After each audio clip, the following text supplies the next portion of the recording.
নমস্কাৰ প্ৰিয় দৰ্শক আপোনালোকে ইতিমধ্যে গম পাইছে যে আফগানিস্তান সম্পূৰ্ণভাৱে তালিবানৰ দখললৈ আহিছে আৰু তালিবানে ইতিমধ্যে চৰকাৰ গঠন কৰিছে ৩৫ জনীয়া মন্ত্ৰীসভা ঘোষণা কৰিছে আৰু এই চৰকাৰ গঠনৰ নেপথ্যত আৰু তালিবানৰ সাফল্যৰ নেপথ্যত পাকিস্তানৰ ভূমিকা কি আছিল হেয়াই হ'ব সাৰাংশৰ মূল বিষয় আপোনালোকে গ্ৰাফিক্সত দেখি থাকিব যে আফগানিস্তান সম্পূৰ্ণভাৱে তালিবানৰ দখললৈ আহিছে নৰ্দাৰ্ণ এলায়েন্সৰ নেতৃত্বত থকা প্ৰতিৰোধী বাহিনীয়ে পঞ্চীৰ প্ৰদেশখন নিজৰ হাতত ৰাখিব নোৱাৰিলে ইতিমধ্যে পঞ্চীৰ তালিবানৰ হাতলৈ গৈছে প্ৰতিৰোধী বাহিনীয়ে অৰ্থাৎ ৰেজিষ্টেন্স ফৰ্চে ইতিমধ্যে যুদ্ধ বিৰতিৰ আহ্বান জনাইছে কোনো গোপন স্থানৰ পৰা প্ৰতিৰোধী বাহিনীৰ নেতা আহমদ মাসুদে জাতীয় প্ৰতিৰোধৰ আহ্বান জনাইছে তালিবানে প্ৰতিৰোধী বাহিনীৰ সকলো প্ৰচাৰ ইতিমধ্যে নিষিদ্ধ কৰিছে আৰু মন্ত্ৰীসভা গঠনৰ পূৰ্বে তালিবানৰ মাজত হোৱা সংঘাতে কিছু নতুন নতুন ঘটনাৰ সৃষ্টি কৰিছে যাৰ ফলত মধ্যস্থতাকাৰীৰ ভূমিকাত অৱতীৰ্ণ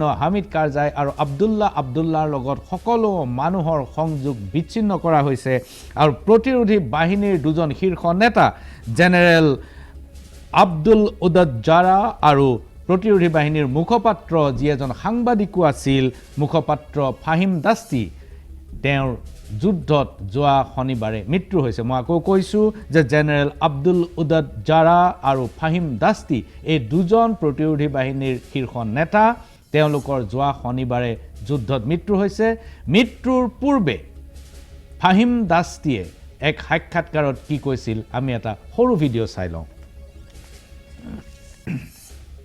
We didn't succeed, and if we all being killed here in the resistance, again this is a winning situation for us because the history will write about us that there were people who stand it for their nation and for their country to the end of the line.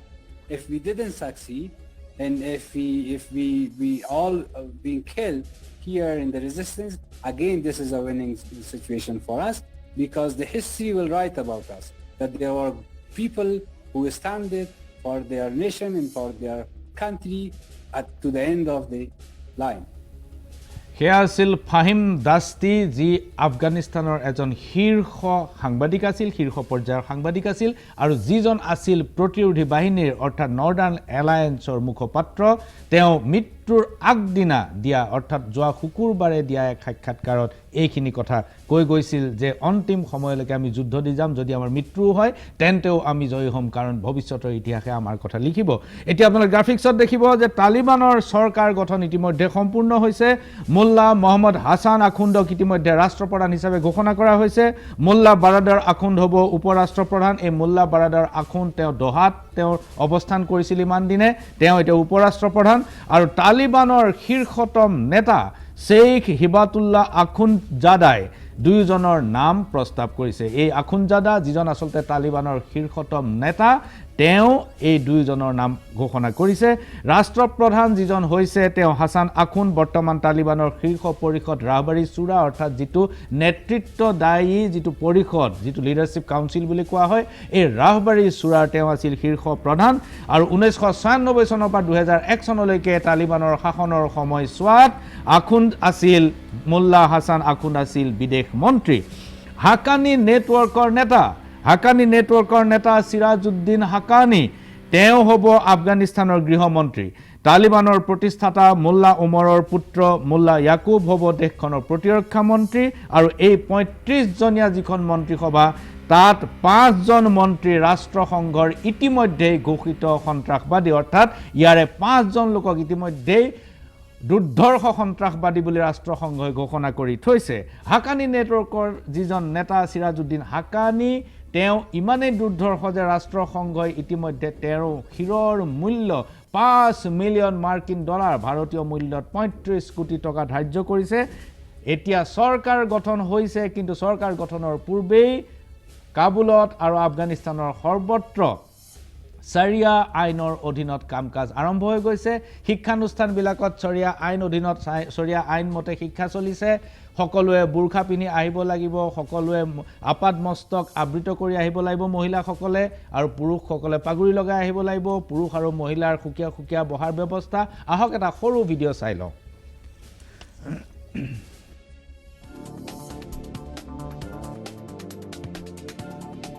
আহিছে আৰু পুৰুষসকল আৰু মহিলাসকলৰ মাজত এখন curtain আছে, এখন পৰ্দা আছে। পুৰুষসকল আৰু মহিলাসকলে তেওঁলোকক ইজনে সিজনক চাব নোৱাৰিব। পুৰুষ আৰু মহিলা একে শ্ৰেণী কোঠাত বহাটো নিষিদ্ধ, গতিকে তেওঁলোকৰ মাজত এখন পৰ্দা আনি দিয়া হৈছে আৰু মহিলাসকলে সকলোৱে হিজাব আৰু বুৰখা পিন্ধি অহাটো বাধ্যতামূলক কৰা হৈছে। কাবুলত ইতিমধ্যে স্কুল কলেজ খুলিছে, আফগানিস্তানৰ আন আন অঞ্চলতো স্কুল কলেজ খুলিছে, কিন্তু চাৰিয়া আইনৰ অধীনত এই ব্যৱস্থা অব্যাহত আছে। এতিয়া আপোনালোকে গ্ৰাফিক্সত দেখিব যে পাকিস্তানৰ ভূমিকাটো কেনেকুৱা ধৰণৰ। আফগানিস্তানত পাকিস্তানৰ সক্ৰিয়তাই তালিবানক যুদ্ধত জয়ী হোৱাত সহায় কৰিলে। ভৌগোলিক দিশৰ পৰা আপোনালোকে জানে যে পাকিস্তান আৰু আফগানিস্তান সীমামূৰীয়া দুইখন দেশ ওচৰা ওচৰি, গতিকে পাকিস্তানৰ এটা সুবিধাজনক অৱস্থাত আছে। আফগানিস্তানৰ যিকোনো ভূ ৰাজনৈতিক ঘটনাত যিটো নিজৰ অৱস্থান, নিজৰ যিটো প্ৰয়াস সেইটো স্পষ্ট কৰিবৰ বাবে বা ভূ ৰাজনৈতিক পৰিঘটনা যিটো ইণ্টাৰভেনশ্যন যি ধৰণে কৰিব পাৰে পাকিস্তানে সদায় কৰি আহিছে। পাকিস্তানৰ সহায় নহ'লে তালিবানৰ পঞ্চীৰ দখল সম্ভৱ নহ'লহেঁতেন। পঞ্চীৰ উপত্যকাটো এনে এটা উপত্যকা যিটো আচলতে ছোভিয়েট ৰাছিয়াই দখল কৰিব পৰা নাছিল, যিটো আচলতে তালিবানী শাসনৰ সময়তো পঞ্চীৰ উপত্যকা দখল কৰিব পৰা হোৱা নাছিল।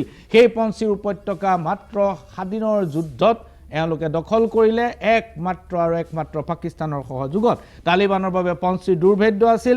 নৰ্দাৰ্ণ এলায়েন্সৰ যি প্ৰতিৰোধী বাহিনী ৰেজিষ্টেন্স ফ'ৰ্চ, তেওঁলোকে অত্যন্ত পৰাক্ৰমেৰে যুদ্ধ দিছিল, কিন্তু যোৱা সপ্তাহত হঠাতে পাকিস্তানৰ ISI যিজন সঞ্চালক, যিজন চোৰাংচোৱা প্ৰধান ফাইজ হামিদ, তেওঁ কাবুলত উপস্থিত হ'ল। তেওঁক ফাইজ হামিদে কাবুলৰ চিৰিন হোটেল নামৰ এখন বিখ্যাত হোটেলত, পঞ্চতাৰকাযুক্ত হোটেলত তেওঁ নিজৰ শিবিৰ পাতিলে আৰু ফাইজ হামিদে তালিবানৰ লগত সঘন যোগাযোগ কৰি পাকিস্তানৰ দ্বাৰা বিমান আৰু হেলিকপ্টাৰেৰে অৰ্থাৎ বায়ুসেনাৰ যুদ্ধেৰে পঞ্চীৰ তালিবানক নিজৰ দখললৈ অনাত সহায় কৰি দিলে। এই যিবোৰ বিমান আৰু হেলিকপ্টাৰ ব্যৱহাৰ হৈছিল, এই আটাইবোৰ বিমান আৰু হেলিকপ্টাৰ পাকিস্তান সেনাবাহিনীৰ আছিল। তালিবানৰ হাতত আজিৰ তাৰিখত এখনো বিমান নাই, এখনো যুঁজাৰু বিমান নাই, কাৰণ আমেৰিকাই যোৱাৰ পূৰ্বে, আফগানিস্তান এৰাৰ পূৰ্বে 73খন যুঁজাৰু বিমান সম্পূৰ্ণ ধ্বংস কৰি গৈছে। এই মুহূৰ্তত আফগানিস্তান দেশখনৰ হাতত এখনো যুঁজাৰু বিমান নাই। এনে অৱস্থাত পাকিস্তানৰ সেনাবাহিনীৰ হেলিকপ্টাৰ আৰু বিমানেৰে পঞ্চীৰ আক্ৰমণ কৰি তালিবানক পঞ্চীৰ দখল কৰাত সহায় কৰি দিলে। কাবুল বিমানবন্দৰত যি সামৰিক ঘাটি আছিলে আমেৰিকান যুক্তৰাষ্ট্ৰৰ, সেই সামৰিক ঘাটিৰ অৱস্থা আমি চাই লওঁ এটা সৰু video'. We're on the military side of the airport. This is where the Americans vacated from last night. You can still see their planes, equipment, helicopters here. The Taliban brought us here, and last night their mood was one of joy, celebration. They were shooting in the sky. There were fireworks. They were very happy that the Americans had left. The mood here today is quite different. They are disappointed. They are angry. They say they feel betrayed because all of this equipment is broken beyond repair. They say that they expected the Americans to leave helicopters like this in one piece for their use. When I said to them, why do you think that the Americans would have left everything operational for you? They said, because we believe it is a national asset and we are the government now, and this could have come to great use for us. So they are very disappointed that a lot of this equipment cannot be used any longer. Over to my left is where the commercial side of the airport is.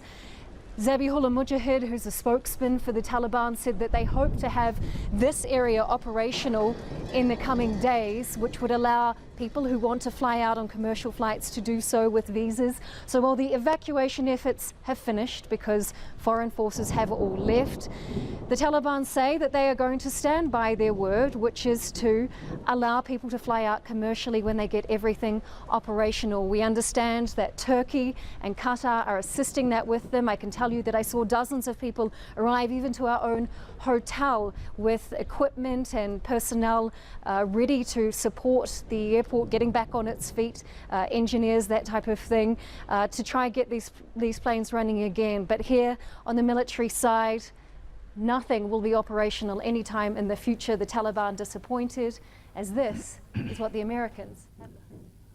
সামৰিক বিমান এখনো সক্ৰিয় হৈ থকা নাই আৰু আফগানিস্তানৰ নিজৰ কোনো সামৰিক বিমান নাই। আনকি তালিবানৰ হাততো কোনো ধৰণৰ যুঁজাৰু বিমান নাই এনে অৱস্থাত পাকিস্তানৰ যুঁজাৰু বিমানে পঞ্চিৰ আক্ৰমণ কৰি তালিবানক জিকাত সহায় কৰি দিলে আৰু এই কথাটো বিশ্ববাসীৰ লগতে আফগানিস্তানৰ জনসাধাৰণৰ সন্মুখতো স্পষ্ট হৈ পৰিছে তেওঁলোকৰ সন্মুখত উন্মোচিত হৈছে সেই প্ৰতিচ্ছবিখন এতেকে তেওঁলোকে পাকিস্তান বিৰোধী প্ৰতিবাদ আৰম্ভ কৰিছে কালি কাবুল চহৰত যি বিশাল প্ৰতিবাদ হৈছে তাত তালিবানী বাহিনীয়ে গুলি বৰ্ষণ কৰিছে তেওঁলোকে যিসকল প্ৰতিবাদী আছিল তেওঁলোকক ছত্ৰভংগ দিয়াবৰ বাবে গুলি বৰ্ষণ কৰিছে এটা সৰু ভিডিঅ' আমি চাই লওঁ আহক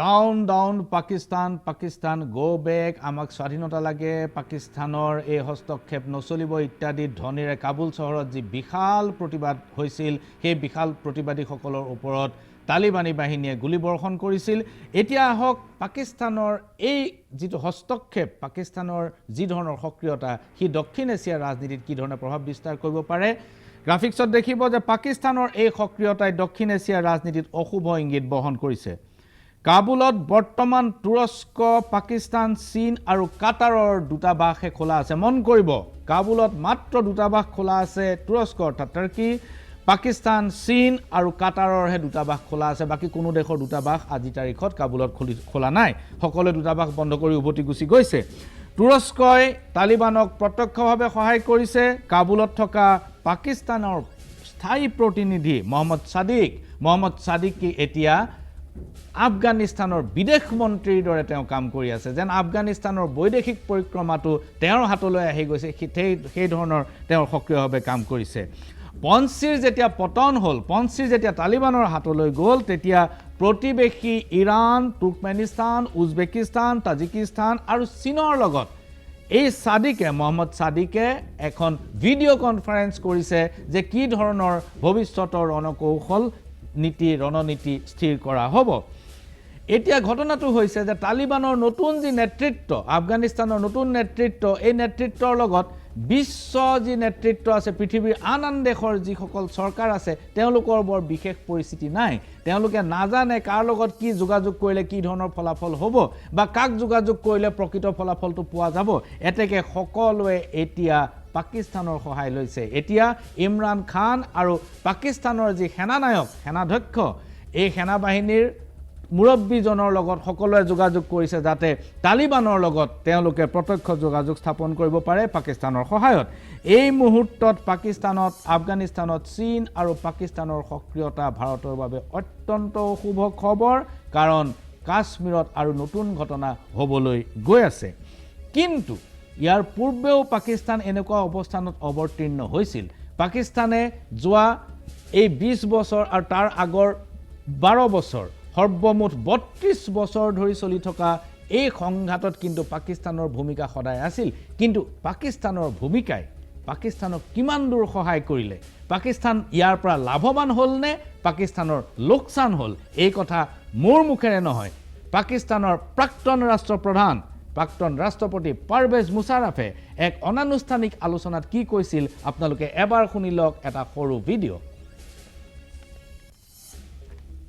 Look at what has happened in Pakistan, in this area, Pakistan and Afghanistan, and I would like to trace this very short. In 1979, Soviets invaded Afghanistan. The West and the United States and Pakistan joined. We were coalition partners to fight communism. We launched a jihad in Afghanistan together. 4 kinds of category of people fought that jihad. Number 1, Afghans themselves. Number 2, Mujahideen from all over the world, from the Islamic world. 20 to 30,000 Mujahideen were brought into Afghanistan from all over the Islamic world to fight a jihad against communists, including Osama bin Laden was brought. Then the third, Taliban from our madrasas were trained, equipped, armed and sent in. The fourth category was mercenaries. I am from the special service group. I know some colleagues of mine who went inside with 50, 100 odd people as mercenaries and were fighting the Soviets. Now, for 10 years this went on. Look at the impact on our society. After 10 years, Soviet Union gets defeated and everyone leaves this place, leaves Pakistan high and dry. And there is warlordism in Afghanistan. They start killing each other. 12, 15 warlords start fighting, ravage and destroy their country. And what happened then? 4 million refugees come into Pakistan, number one. 20,000 of those mercenaries, those mujahideen who were trained, equipped by us and sent in, where are they? Where do they go? They are right here, holed up here. And they find Pakistan more comfortable. Obviously that country is ravaged, so they come into our cities and towns, number two. Number three, the Taliban factor emerges, 1995. Number four is that these very mercenaries start coalescing into Al-Qaeda. We didn't know what is Al-Qaeda. Did you hear Al-Qaeda before 2000? Never heard. These revolutionaries, these mujahideen became Al-Qaeda. Then the Central Asian republics emerged after 89. There is a movement in Uzbekistan, so Uzbeks came here. Then Chechnya wants independence, the Chechens came here. So all this confusion, all of it brunt by Pakistan. This continued till 2001 for 12 years. And then 9/11 happens and all this bombardment and its impact, 2005. So 26 years of warfare, 4 million refugees here, Mujahideen here. This is what has suffered, this is what Pakistan has faced. So militancy, Kalashnikovs, fighting, war, battles in the west, in the east, we are in the center. The world has to understand this. Look at what has happened in Pakistan, in this area. সেয়া আছিল পাৰভেজ মুছাৰফ, পাকিস্তানৰ প্ৰাক্তন ৰাষ্ট্ৰপতি, যি নিজ মুখেৰে স্বীকাৰ কৰিছে যে আফগানিস্তানত হোৱা ঘটনাচক্ৰই পাকিস্তানক তিলমাত্ৰ লাভৱান কৰা নাই, বৰঞ্চ 4 মিলিয়ন 40 লাখ ৰিফিউজি লৈ যি শৰণাৰ্থী লৈ এতিয়া পাকিস্তান ভাৰাক্ৰান্ত, 20,000 মুজাহিদিন লৈ পাকিস্তান এতিয়া ভাৰাক্ৰান্ত। পূব আৰু পশ্চিমৰ যুদ্ধত পাকিস্তানে ইমান বেছি হেঁচা পাইছে যে পাকিস্তানে আৰু সম্ভালিব নোৱাৰে। তেনে অৱস্থাতো পাকিস্তানে এতিয়া নিজৰ সেনাবাহিনী পঠাই পঞ্চিৰ আক্ৰমণ কৰিছে। একেবোৰ ঘটনাই পুনৰাবৃত্তি ঘটাই আছে। নাজানো পাকিস্তানৰ ভৱিষ্যত কি আছে দক্ষিণ এছিয়াৰ ভৱিষ্যত। গ্ৰাফিক্সত দেখিব যে পাকিস্তানত অস্থিৰতা কিছুদিন চলিব। পঞ্চিৰৰ পতন হ'লেও প্ৰতিৰোধী বাহিনী সক্ৰিয় হৈ আছে। যুদ্ধ কৌশলী আৰু জনপ্ৰিয় নেতা ৰছিদ দাস্তুম আৰু আতা মহম্মদ নুৰ এতিয়াও সন্ধানহীন, তেওঁলোকৰ সন্ধান নাই। তালিবানে ৰছিদ দাস্তুম আৰু আতা মহম্মদ নুৰৰ লগত বুজা পৰাৰ বহুত চেষ্টা কৰি আছে। চৰকাৰ গঠন যেতিয়া হ'লেই এতিয়া এই বুজা পৰাৰ চেষ্টাটো চূড়ান্ত কৰাৰ সম্ভাৱনা আছে। যদি এই দুয়োজন নেতাৰ লগত কোনো কাৰণতে যদি বুজা পৰা নহয়, তেনেহ'লে কিন্তু সংঘাত বেছি হ'ব। আৰু এই নৰ্দাৰ্ণ এলায়েন্সৰ লগত ৰছিদ দাস্তুম আৰু আতা মহম্মদ নুৰ যদি লগ লাগে, তেনেহ'লে 91 চনৰ পৰিস্থিতিলৈ পুনৰ ঘূৰি যোৱাৰ আশংকা আছে। আৰু তেতিয়া সকলোতকৈ বেছি ক্ষতি হ'ব কিন্তু পাকিস্তানৰ। সাৰাংশ ইমানতে সামৰিছোঁ। নমস্কাৰ।